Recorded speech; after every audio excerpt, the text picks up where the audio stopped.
Hi friends, welcome back to my YouTube channel. ಇವತ್ತು ನಾನು carrot kheer ಮಾಡ್ತಾಯಿದ್ದೀನಿ. ನೋಡಿ, 3 ಕ್ಯಾರೆಟ್ ಉಳ್ಕೊಂಡಿದೆ. ಇದು ಮಾರ್ಕೆಟಿಂದ ತಂದಿದ್ದೆ. ಅಂದರೆ ಸೋಮವಾರ ಮಾರ್ಕೆಟ್ ಬರುತ್ತೆ. ಅದರಿಂದ ಇವತ್ತು ಇದನ್ನು ಮಾಡಿ ಖಾಲಿ ಮಾಡೋಣ ಅಂತ. ಮಕ್ಕಳು ತುಂಬ ದಿವಸನೇ ಕೇಳ್ತಿದ್ರು ಕ್ಯಾರೆಟ್ ಖೀರ್ ಮಾಡು ಅಂತ. ಅದರಿಂದ ಇವತ್ತು ಮಾಡ್ತಾಯಿದ್ದೀನಿ. 3 ಕ್ಯಾರೆಟ್ ಇದೆ. ಇದನ್ನು ಇವಾಗ ಸಿಪ್ಪೆ ಎಲ್ಲ ತೆಗೆದು ಇದ್ರ ಮೇಲಿಂದ ಸಿಪ್ಪೆ ತೆಗಿಬೇಕು. ಸಿಪ್ಪೆ ತೆಗೆದು ನೀಟಾಗಿ ಕಟ್ ಮಾಡ್ಕೊಳ್ಬೇಕು. ಇದು 2 ರೀತಿ ಮಾಡ್ಕೊಳ್ಬೋದು ನೀವು. ಒಂದು ಕೋಲ್ಡಾಗಿ ಮಾಡ್ಕೊಳ್ಬೋದು, ಇನ್ನೊಂದು ಬಿಸಿಯಾಗಿ ಮಾಡ್ಕೊಳ್ಬೋದು. ಇದು ನಿಮಗೆ ಬೇಸಿಗೆಯಲ್ಲಿ ಕೋಲ್ಡಾಗಿ ಮಾಡ್ಕೊಂಡು ಕೂಡ ಕುಡಿಬೋದು, ಚಳಿಗಾಲದಲ್ಲಿ ಬಿಸಿ ಕೂಡ ಮಾಡ್ಕೊಳ್ಬೋದು. ಆದರೆ ನಾನಿವತ್ತು ಕೋಲ್ಡ್ ಮಾಡ್ತಿಲ್ಲ, ಬಿಸಿಯಾಗಿ ಮಾಡ್ತಿದ್ದೀನಿ. ಬಿಸಿ ಕ್ಯಾರೆಟ್ ಖೀರ್ ಮಾಡ್ತಿದ್ದೇನೆ. ಮೊದಲು ಇದನ್ನು ಸಿಪ್ಪೆ ಎಲ್ಲ ತೆಗೆದು ಕಟ್ ಮಾಡ್ಕೊಂಡು ಇದನ್ನು ಬೇಯಿಸ್ಕೊಳ್ಬೇಕು. ಕಟ್ ಮಾಡಿ ಬೇಯಿಸ್ಕೊಂಡು ಆಮೇಲೆ ನಿಮಗೆ ತೋರಿಸ್ತೇನೆ ಹೇಗೆ ಮಾಡೋದು ಅಂತ. ನಾನು 3 ಕ್ಯಾರೆಟ್ ತೊಗೊಂಡಿದ್ದೆ. ಅದರಲ್ಲಿ ಇಷ್ಟಾಗಿದೆ ನೋಡಿ. ಸುಮಾರು 4 ಜನ ಕುಡಿಬೋದು. 4 ಲೋಟದಷ್ಟು ಆಗುತ್ತೆ. ಯಾಕೆಂದರೆ ಇದಕ್ಕೆ ನಾವು ಹಾಲು ಹಾಕ್ತೇವಲ್ಲ, ಅದರಿಂದ ಇವಾಗ ಇದನ್ನು ಬೇಯಿಸ್ಕೊಂಡು ಬರ್ತೇನೆ. ಇದಕ್ಕೆ ನೀರು ಹಾಕಿ ಇವಾಗ ಬೇಯಲಿಕ್ಕೆ ಇಡ್ತಾ ಇದ್ದೇನೆ. ನೋಡಿ, ಈಗ ಕ್ಯಾರೆಟ್ ಬೆಂದಿದೆ ನೋಡಿ, ಬೇಯಿಸ್ಕೊಂಡಿದ್ದೇನೆ. ಇದು ಕುಕ್ಕರಲ್ಲಿಟ್ಟು ಒಂದು 2 ವಿಸಿಲ್ ಬರ್ಸಿದೆ, ಅದು ಬೆಂದೋಗಿದೆ. ಇದರಲ್ಲಿ ನೀರಿದೆಯಲ್ಲ, ಇದನ್ನು ವೇಸ್ಟ್ ಮಾಡಬೇಡಿ. ಇದನ್ನು ಕ್ಯಾರೆಟ್ ರುಬ್ಕೊಳ್ಳುವಾಗ ಇದನ್ನೇ ನೀರು ಯೂಸ್ ಮಾಡ್ಕೊಳ್ಬೋದು. ಆದರೆ ಇವಾಗ ಬಿಸಿ ಇದೆ, ಇದು ತಣ್ಣಗಾಗಬೇಕು. ಇದು ತಣ್ಣಗಾದ್ಮೇಲೆ ನಾನು ಇವಾಗ ಮಿಕ್ಸಿಯಲ್ಲಿ ಹಾಕ್ಕೊಳ್ಬೇಕು. ಮಿಕ್ಸಿಯಲ್ಲಿ ಹಾಕಿ ರುಬ್ಕೊಳ್ಬೇಕು. ಇದು ಸ್ವಲ್ಪ ತಣ್ಣಗಾಗಲಿ, ಆಮೇಲೆ ಮತ್ತೆ ನಿಮಗೆ ತೋರಿಸ್ತೇನೆ. ನೋಡಿ, ಈಗ ಇದು ತಣ್ಣಗಾಗಿದೆ, ಬಿಸಿಯೆಲ್ಲ ಹೋಗಿದೆ. ಇವಾಗ ಇದನ್ನು ಮಿಕ್ಸಿ ಜಾರಲ್ಲಿ ಹಾಕ್ಕೊಳ್ತೇನೆ. ರುಬ್ಕೊಂಡು ಬರಬೇಕು. ಇದನ್ನು ಮಿಕ್ಸಿ ಜಾರಲ್ಲಿ ಹಾಕಿ ಇದರೊಟ್ಟಿಗೆ ಒಂದು ಸ್ವಲ್ಪ ಸಕ್ಕರೆ ಕೂಡ ಹಾಕಿ ರುಬ್ಕೊಳ್ತೇನೆ ನಾನಿವಾಗ. ಸ್ವಲ್ಪ ಕೂಡ ಬಿಸಿ ಇರಬಾರ್ದು ನೀವು ಮಿಕ್ಸಿಗೆ ಹಾಕುವಾಗ. ಇದು ಸಾಫ್ಟು, ಇದು ಫೈನ್ ಪೇಸ್ಟ್ ಅಂತಾರಲ್ಲ, ಆ ರೀತಿ ಪೇಸ್ಟ್ ಆಗಬೇಕು. ಇದು ನೀರಿದೆಯಲ್ಲ, ಇದೇ ನೀರನ್ನು ಹಾಕ್ಕೊಳ್ಬೇಕು. ಸ್ವಲ್ಪ ನೀರು ವೇಸ್ಟ್ ಮಾಡಬೇಡಿ. ಇದನ್ನು ರುಬ್ಕೊಳ್ಳುವಾಗ ಇದೇ ನೀರು ಹಾಕಿ, ಮತ್ತು ಇದಕ್ಕೊಂದು ಸ್ವಲ್ಪ ಸಕ್ಕರೆ ಕೂಡ ಹಾಕ್ತಾಯಿದ್ದೀನಿ. ಇದು ನಾನೊಂದು ಅರ್ಧ ಲೋಟದಷ್ಟು ಸಕ್ಕರೆ ಹಾಕ್ತಾಯಿದ್ದೀನಿ. ಒಂದು ಸ್ವಲ್ಪ ಹಾಕ್ತೇನೆ, ಆಮೇಲೆ ನೋಡ್ಕೊಂಡು ಮತ್ತೆ ಹಾಕ್ತೇನೆ. ನಿಮಗೆ ಬೇಕಾದರೆ ಜಾಸ್ತಿ ಹಾಕ್ಕೊಳ್ಬೋದು ಸಿಹಿ. ಇದು ಮೀಡಿಯಮ್ ಸಿಹಿ ಬರುತ್ತೆ ನಿಮಗೆ. ಇದು ಸಕ್ಕರೆ ಆದ್ದರಿಂದ ನಾನು ಸ್ವಲ್ಪನೇ ಹಾಕ್ತಾಯಿದ್ದೀನಿ. ನಿಮಗೆ ಬೆಲ್ಲ ಕೂಡ ಹಾಕ್ಕೊಳ್ಬೋದು ಬೇಕಾದರೆ. ಅದು ಬೆಲ್ಲದ ರುಚಿ ಒಂದು ಬೇರೆ ಬರುತ್ತೆ, ಇದು ಸಕ್ಕರೆದ ರುಚಿ ಬೇರೆ ಬರುತ್ತೆ. ಖೀರಿಗೆ ಹೆಚ್ಚಾಗಿ ನಾವು ಸಕ್ಕರೆನೇ ಹಾಕೋದಲ್ವಾ. ಇವಾಗ ಇದನ್ನು ರುಬ್ಕೊಂಡು ಬರ್ತೇನೆ. ನೋಡಿ, ಈಗ ಮಿಕ್ಸಿಯಲ್ಲಿ ಹಾಕಿ ಇಟ್ಕೊಂಡಿದ್ದೇವೆ ನೋಡಿ. ಈ ರೀತಿ ಮಿಕ್ಸಿಯಲ್ಲಿ ಹಾಕಿದ್ದೇನೆ. ಇದು ಇವಾಗ ಕುದಿಸ್ಕೊಳ್ಬೇಕು. ಇದು ಬಿಸಿ ಕುಡಿಯೋದ್ರಿಂದ ನಾವು ಕುದಿಸ್ಕೊಳ್ತೇವೆ. ಇಲ್ಲ ನೀವು ತಂಪು ಕುಡಿತೀರಿ ಅಂದರೆ ಇದಕ್ಕೆ ಹಾಲು ಮಿಕ್ಸ್ ಮಾಡಿಕೊಂಡು ಸ್ವಲ್ಪ ಗೋಡಂಬಿ ದ್ರಾಕ್ಷಿ ಬೇಕಾದ್ರೆ ಹಾಕ್ಕೊಂಡು ಫ್ರಿಜ್ಜಲ್ಲಿ ಇಟ್ಕೊಂಡ್ರೆ ತಂಪು ಆಗುತ್ತೆ. ಇದು ಕೋಲ್ಡ್ ಕುಡಿಬೋದು ನೀವು. ಇಲ್ಲ ಬಿಸಿ ಕುಡಿತೀರಿ ಅಂದರೆ ಇದು ಕುದಿಸ್ಕೊಳ್ಬೇಕಾಗುತ್ತೆ. ಅದು ಗ್ಯಾಸ್ ಮೇಲೆ ಇಟ್ಟು ನಾನು ಬಿಸಿ ಮಾಡ್ತೇನೆ. ಇದೊಂದು 2 ಕುದಿ ಬಂದಮೇಲೆ ಇದಕ್ಕೆ ಹಾಲು ಮಿಕ್ಸ್ ಮಾಡಬೇಕು. ಮತ್ತು ಇದಕ್ಕೆ ಗೋಡಂಬಿ ದ್ರಾಕ್ಷಿ ಹುರಿದು ಹಾಕಬೇಕು. ಇಲ್ಲ ಕೋಲ್ಡ್ ಕೂಡ ಚೆನ್ನಾಗಿರುತ್ತೆ. ಇವಾಗ ಬೇಸಿಗೆ ಅಲ್ಲ, ಕೋಲ್ಡ್ ಮಾಡಿ ಕುಡಿದ್ರೆ ತುಂಬ ಚೆನ್ನಾಗಿರುತ್ತೆ. ಆದರೆ ನಾನಿವತ್ತು ಬಿಸಿ ಮಾಡ್ತಾ ಇದ್ದೇನೆ. ಯಾಕೆಂದರೆ ಮನೇಲಿ ನಮಗೆ ಸ್ವಲ್ಪ ಬಿಸಿನೇ ಇಷ್ಟ, ಮನೆಯಲ್ಲಿ ಎಲ್ರಿಗೂ. ಇದೊಂದು ಕುದಿ ಬರುವಾಗ ಇದಕ್ಕೆ ಮತ್ತೆ ಹಾಲು ಮಿಕ್ಸ್ ಮಾಡಬೇಕು. ಇವಾಗ ಇದು ಕುದಿ ಬರ್ತಾ ಇದೆ ನೋಡಿ. ಇವಾಗ ಇದಕ್ಕೆ ಹಾಲು ಮಿಕ್ಸ್ ಮಾಡ್ತಾ ಇದ್ದೇನೆ.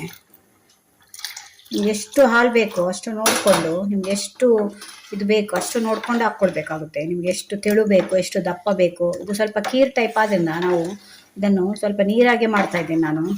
ಕ್ಯಾರೆಟ್ ಜ್ಯೂಸ್ ಅಂತ ಆದರೂ ಹೇಳ್ಬೋದು, ಕ್ಯಾರೆಟ್ ಹಾಲು ಅಂತ ಆದರೂ ಹೇಳ್ಬೋದು, ಕ್ಯಾರೆಟ್ ಖೀರ್ ಅಂತ ಆದರೂ ಹೇಳ್ಬೋದು. ಇವಾಗ ಇನ್ನೂ ಒಂದು ಸ್ವಲ್ಪ ಹಾಲು ಹಿಡಿಯುತ್ತೆ ಇದಕ್ಕೆ. ಇದು ಸುಮಾರು 3ರಿಂದ 4 ಲೋಟದಷ್ಟು ಆಗುತ್ತೆ. ಒಂದು 3-4 ಕ್ಯಾರೆಟ್ ತೊಗೊಂಡ್ರೆ ನೀವು. ತುಂಬ ಒಳ್ಳೆಯದು ಕ್ಯಾರೆಟ್, ನಮ್ಮ ಕಣ್ಣಿಗೆ, ನಮ್ಮ ಸ್ಕಿನ್ನಿಗೆ ಎಲ್ಲ ತುಂಬ ಒಳ್ಳೆಯದು ಕ್ಯಾರೆಟು. ವಿಟಮಿನ್ ಎ ತುಂಬ ಇರುತ್ತೆ ಇದರಲ್ಲಿ. ಕ್ಯಾರೆಟು ಬೀಟ್ರೂಟ್ ಎಲ್ಲ ಜ್ಯೂಸ್ ಮಾಡಿ ಕೂಡ ಕುಡಿತಾರಲ್ವ, ಅದರಿಂದ ಇದು ಆದಷ್ಟು ನಾವು ಯೂಸ್ ಮಾಡಬೇಕು ಕ್ಯಾರೆಟು. ಈ ರೀತಿ ಜ್ಯೂಸ್ ಮಾಡಿ ಕೊಟ್ಟರೆ ಮಕ್ಕಳು ಇಷ್ಟಪಟ್ಟು ಕುಡಿತಾರೆ. ಇವಾಗ ಇದೊಂದು ಸ್ವಲ್ಪ ಕುದಿ ಬಂದಮೇಲೆ ಇದಕ್ಕೆ ಗೋಡಂಬಿ ದ್ರಾಕ್ಷಿ ತುಪ್ಪದಲ್ಲಿ ಹುರಿದು ಹಾಕೋದು ಅಷ್ಟೇ. ಈಸಿ, ಜಾಸ್ತಿ ಇಂಗ್ರೀಡಿಯೆಂಟ್ಸ್ ಕೂಡ ಇಲ್ಲ ಇದಕ್ಕೆ. ಏನು, ಕ್ಯಾರೆಟು, ಹಾಲು ಮತ್ತು ಸಕ್ಕರೆ ಇದೆ ಸಾಕು. ನಾನು ಇದಕ್ಕೆ ಅರ್ಧ ಲೋಟ ಸಕ್ಕರೆ ಹಾಕಿದ್ದೇನೆ. ನೀವು ಸಿಹಿ ನೋಡ್ಕೊಂಡು ಹಾಕ್ಕೊಳ್ಳಿ. ನಾವು ಮೀಡಿಯಮ್ ಸಿಹಿ, ಸ್ವಲ್ಪನೇ ಸಿಹಿ ನಾವು ತಿನ್ನೋದು, ಅದರಿಂದ ನಾನು ಅರ್ಧ ಲೋಟ ಹಾಕಿದ್ದೇನೆ. ನಿಮಗೆ ಜಾಸ್ತಿ ಬೇಕು ಅಂದರೆ ಇನ್ನೂ ಒಂದು 1/4 ಲೋಟ ಹಾಕ್ಕೊಳ್ಬೋದು ನೀವು. ಇವಾಗ ಇದೊಂದು ಸಲ ಕುದಿ ಬರಲಿ ನೋಡಿ. ಇಷ್ಟು ಕುದಿ ಬಂದರೆ ಸಾಕು. ಕುದಿ ಬರ್ತಾ ಇದೆ, ಎಷ್ಟು ಚಂದ ಕಾಣ್ತಿದೆ ನೋಡಿ. ಇದಕ್ಕೆ ನೀವು ಕೇಸರಿ ಹೂವು ಇರುತ್ತಲ್ಲ, ಅದನ್ನು ನೆನೆಸಿ ಕೂಡ ಹಾಕ್ಕೊಳ್ಬೋದು. ಮತ್ತು ಏಲಕ್ಕಿ ಕುಟ್ಟಿ ಪುಡಿ ಮಾಡಿ ಅದು ಕೂಡ ಏಲಕ್ಕಿ ಪುಡಿ ಕೂಡ ಹಾಕ್ಕೊಳ್ಬೋದು. ಮತ್ತು ಬಾದಾಮ್ ಪೌಡ್ರ್ ಇದೆ, ಸ್ವಲ್ಪ ಬಾದಾಮ್ ಪೌಡ್ರ್ ಕೂಡ ಹಾಕ್ಕೊಳ್ಬೋದು. ತುಂಬ ಡಿಫ್ರೆಂಟ್ ಟೈಪಲ್ಲಿ ಮಾಡ್ಕೊಳ್ಬೋದು. ನಾನೇನು ಹಾಕ್ತಿಲ್ಲ, ಹಾಗೆ ಮಾಡ್ತಿದ್ದೀನಿ. ಏಲಕ್ಕಿ ಪುಡಿ ಕೂಡ ಹಾಕ್ತಿಲ್ಲ, ಸೀದಾ ಸಿಂಪಲ್ ಆಗಿ ಮಾಡ್ತಿದ್ದೀನಿ. ಆದರೆ ಬೇರೆ ಎಲ್ಲ ಹಾಕಿ ಕೂಡ ಮಾಡ್ಕೊಳ್ಬೋದು ನೀವು. ಬಾದಾಮ್ ಪೌಡ್ರ್ ಹಾಕಿದರೆ ಒಂಥರ ಬಾದಾಮ್ ಹಾಲು ಇರುತ್ತಲ್ಲ, ಆ ಟೇಸ್ಟ್ ಬರುತ್ತೆ ನಿಮಗೆ. ಇದು ಆಗ ಕ್ಯಾರೆಟ್ ಇದು ಟೇಸ್ಟ್ ಕಮ್ಮಿ ಆಗುತ್ತೆ ನಿಮಗೆ, ಫ್ಲೇವರ್ ಕೂಡ ಕಮ್ಮಿ ಆಗುತ್ತೆ. ಬಾದಾಮ್ ಫ್ಲೇವರೇ ನಿಮಗೆ ಜಾಸ್ತಿ ಬರುತ್ತೆ, ಅದರಿಂದ ನಾನು ಹಾಕ್ತಾ ಇಲ್ಲ. ನಿಮಗೆ ಬಾದಾಮ್ ಫ್ಲೇವರ್ ಇಷ್ಟ ಆಗುತ್ತೆ ಅಂದರೆ ಸ್ವಲ್ಪ ಮಿಕ್ಸ್ ಮಾಡ್ಕೊಳ್ಬೋದು ಇದಕ್ಕೆ ಪೌಡ್ರನ್ನ, ತುಂಬ ಚೆನ್ನಾಗಿರುತ್ತೆ. ಇವಾಗ ಇದು ಆಲ್ಮೋಸ್ಟ್ ಆಯಿತು. ಇವಾಗ ಇದಕ್ಕೆ ಗೋಡಂಬಿ ಮತ್ತು ದ್ರಾಕ್ಷಿ ತುಪ್ಪದಲ್ಲಿ ಹುರಿದು ಹಾಕಬೇಕು. ಇವಾಗ ಇದಕ್ಕೆ ಸ್ವಲ್ಪ ತುಪ್ಪ ಇಡ್ತಾ ಇದ್ದೇನೆ. 1ರಿಂದ 1.5 ಸ್ಪೂನಷ್ಟು ತುಪ್ಪ ಇಟ್ಟಿದ್ದೇನೆ. ಇವಾಗ ಇದಕ್ಕೆ ಗೋಡಂಬಿ ದ್ರಾಕ್ಷಿ ಹಾಕಬೇಕು. ಈಗ ನಾನು ಮೊದಲು ಗೋಡಂಬಿ ಹಾಕ್ತಾ ಇದ್ದೇನೆ, ದ್ರಾಕ್ಷಿ ಆಮೇಲೆ ಹಾಕ್ತೇನೆ. ಯಾಕೆಂದರೆ ದ್ರಾಕ್ಷಿ ಒಟ್ಟಿಗೆ ಹಾಕಿದರೆ ಅದು ದಪ್ಪ ದಪ್ಪ ಆಗಿ ಮೆತ್ತನೆ ಆಗುತ್ತೆ, ಕ್ರಿಸ್ಪಿ ಇರೋಲ್ಲ ದ್ರಾಕ್ಷಿ. ಅದರಿಂದ ಮೊದಲು ಗೋಡಂಬಿ ಹಾಕ್ತಾ ಇದ್ದೀನಿ. ಅದೊಂದು ಸ್ವಲ್ಪ ಕಲರ್ ಚೇಂಜ್ ಆದಮೇಲೆ ನಾನು ದ್ರಾಕ್ಷಿ ಹಾಕ್ತೇನೆ. ಒಂದು 2 ನಿಮಿಷ ತೊಗೊಳುತ್ತೆ, ಒಂದು ಸ್ವಲ್ಪ ಕಲರ್ ಚೇಂಜ್ ಆಗಬೇಕು ಗೋಡಂಬಿದು. ಆವಾಗ ಸ್ವಲ್ಪ ದ್ರಾಕ್ಷಿ ಹಾಕಿ ಕೂಡಲೇ ಆಫ್ ಮಾಡಿ ಅದು ಕೀರಿಗೆ ಹಾಕಿದರೆ ಆಯಿತು. ಕ್ಯಾರೆಟ್ ಕೀರು ಒಂದ್ಸಲ ಟ್ರೈ ಮಾಡಿ ನೋಡಿ, ತುಂಬ ಒಳ್ಳೆಯದು. ತುಂಬ ದೊಡ್ಡವರಿಗೆ ಆಗಲಿ ಮಕ್ಕಳಿಗೆ ಆಗಲಿ ಯಾರಿಗೇ ಆಗಲಿ ತುಂಬ ಇಷ್ಟ ಆಗುತ್ತೆ ಕ್ಯಾರೆಟ್ ಕೀರು ಅಂದರೆ. ಅಷ್ಟು ರುಚಿಯಾಗಿರುತ್ತೆ, ಅದು ಆರೋಗ್ಯಕ್ಕೂ ಕೂಡ ಅಷ್ಟು ಒಳ್ಳೆಯದು. ಇವಾಗ ನೋಡಿ ಇದಾಯಿತು. ಇವಾಗ ದ್ರಾಕ್ಷಿ ಹಾಕ್ತಾ ಇದ್ದೀನಿ. ದ್ರಾಕ್ಷಿ ಹಾಕಿ ಒಂದ್ಸಲ ಹೀಗೆ ಮಾಡಿ ಹಾಕಿದರೆ ಸಾಕು. ನಾನು ಆಮೇಲೆ ಮಿಕ್ಸ್ ಮಾಡೋದು. ಕೀರಿಗೆ ಹಾಕ್ತಾ ಇದ್ದೀನಿ ನಾನು. ನೋಡಿ ಫ್ರೆಂಡ್ಸ್, ಕ್ಯಾರೆಟ್ ಕೀರು ಹೇಗೆ ಕಾಣ್ತಾ ಇದೆ ಅಂತ. ತುಂಬ ಚೆನ್ನಾಗಿರುತ್ತೆ, ಒಂದ್ಸಲ ಟ್ರೈ ಮಾಡಿ ನೋಡಿ ಮನೆಯಲ್ಲಿ, ತುಂಬ ರುಚಿಯಾಗಿರುತ್ತೆ. ಇದು ಸೇಮ್ ಹೀಗೆ ಮೆಥಡ್ ಇರುತ್ತೆ. ನೀವು ಕೋಲ್ಡ್ ಮಾಡಿ ಇಟ್ಕೊಂಡ್ರೆ ಆಯಿತು. ನೀವು ಫ್ರಿಜ್ಜಲ್ಲಿ ಇಟ್ಟರೆ ಕೋಲ್ಡ್ ಆಗುತ್ತೆ ಇದು. ಇಲ್ಲಾಂದರೆ ಐಸ್ ಕ್ಯೂಬ್ ಹಾಕೊಂಡು ಕೂಡ ಕುಡಿಬೋದು ನೀವು. ತಣ್ಣಗಾದ್ಮೇಲೆ ಫ್ರಿಜ್ಜಲ್ಲಿ ಇಡಬೇಕು. ಇಲ್ಲಾಂದರೆ ಮಿಕ್ಸಿಯಲ್ಲಿ ರುಬ್ಬಿ ತಣ್ಣಗಿರೋ ಹಾಲು ಮಿಕ್ಸ್ ಮಾಡಿ ಅದಕ್ಕೆ ಫ್ರಿಜ್ಜಲ್ಲಿ ಇಟ್ಕೊಳ್ಬೋದು. ಕೋಲ್ಡ್ ಕೂಡ ತುಂಬ ಚೆನ್ನಾಗಿರುತ್ತೆ. ಇದು ಸಿಕ್ಕೆಗಾಲ ಅಲ್ವಾ, ಕೋಲ್ಡ್ ಚೆನ್ನಾಗಿರುತ್ತೆ. ಆದರೆ ನಮ್ಮ ಮನೇಲಿ ಬಿಸಿ ಇಷ್ಟಪಡ್ತಾರೆ, ನಾನು ಬಿಸಿ ಮಾಡಿದ್ದೇನೆ. ಇದನ್ನು ಇವಾಗ ಮಕ್ಕಳಿಗೆ ಸರ್ವ್ ಮಾಡ್ತೇನೆ. ಮಕ್ಕಳಿಗೆ ಕೊಡಲಿಕ್ಕೆ ರೆಡಿ ಮಾಡಿ ಇಟ್ಟಿದ್ದೇನೆ. ಗ್ಲಾಸಿದು ಸ್ಟೀಲ್ ಲೋಟದಲ್ಲಿ ಹಾಕಿದೆ ನಾನು. ಇದು ಗ್ಲಾಸಲ್ಲಿ ಹಾಕಿದರೆ, ಲೋಟದಲ್ಲಿ ಹಾಕಿದರೆ ಬಿಸಿಗೆ ಒಡೆಯುತ್ತೆ ಅದು. ಅದರಿಂದ ಸ್ಟೀಲ್ ಲೋಟದಲ್ಲಿ ಹಾಕಿದ್ದೇನೆ. ಇದರ ಮೇಲೆ ಒಂದು ಸ್ವಲ್ಪ ಇವಾಗ ಬಾದಾಮ್ ಪೌಡ್ರ್ ಹಾಕ್ತಾ ಇದ್ದೇನೆ. ಬಾದಾಮ್ ಪೌಡ್ರ್ ಅಲ್ಲ, ಬಾದಾಮ್ ತುರಿದುಕೊಂಡು ಹಾಕ್ತಾ ಇದ್ದೇನೆ. ಇದು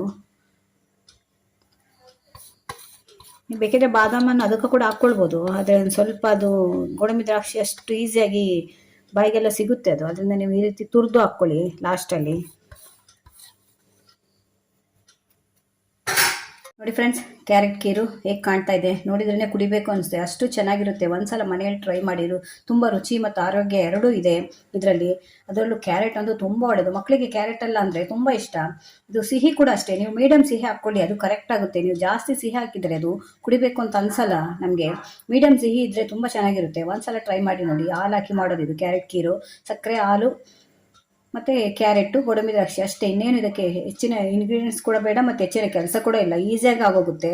ಅದನ್ನು ಒಂದ್ಸಲ ಮನೇಲಿ ಟ್ರೈ ಮಾಡಿ ನೋಡಿ. ಈ ವಿಡಿಯೋ ನಿಮ್ಗೆ ಇಷ್ಟ ಆದರೆ ನನ್ನ ಚಾನಲ್ನ ಸಬ್ಸ್ಕ್ರೈಬ್ ಮಾಡ್ಕೊಂಡು ನೋಡಿ. ಇದೇ ಥರ ಹೊಸ ವಿಡಿಯೋ ತೊಗೊಂಡು ಮತ್ತೆ ಬರ್ತೇನೆ. Bye friends.